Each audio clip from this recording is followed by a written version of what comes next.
Welcome to the first episode in a series devoted to understanding school finance. There are so many challenges facing schools today that years ago we would never have considered. The last few years, with the pandemic, it presented unique challenges for school systems throughout the United States. Everyone's budget was impacted on one level or another. With the pandemic, families also began to move. The impact of those moves is that many schools in the United States have closed, both public and private schools. In order to understand school finance, it's critical that you realize that what goes on in the local community impacts what goes on in the school building. In a public school, the principal does not control all of the financial operations. Does the principal have input? Absolutely. But decisions are made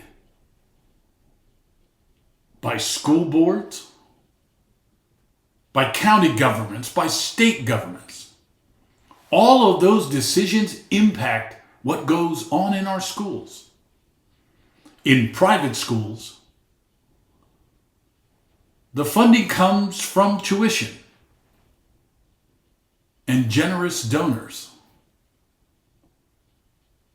If you've been reading the newspapers or watching any kind of TV over the last 3 or 4 years, you've heard about Catholic schools closing, especially in the inner city.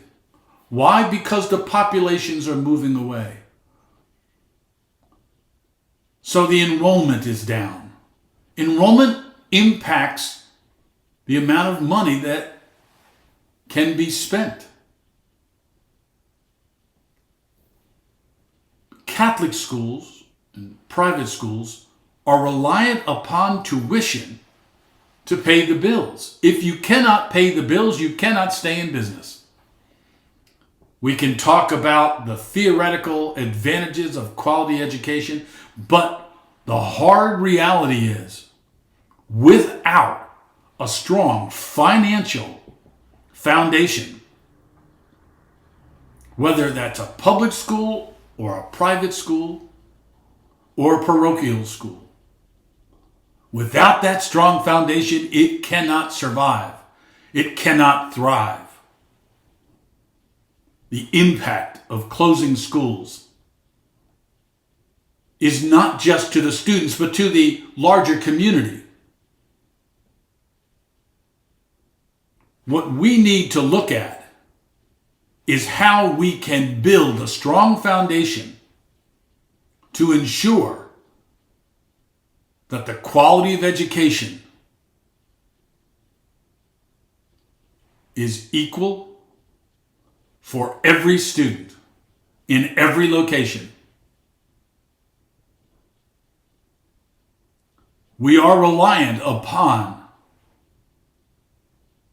the state and local governments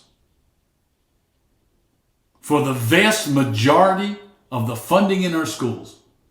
The federal government only provides about 7.8% of the total expenditure on public education in the United States. In terms of private schools, funding is derived from tuition.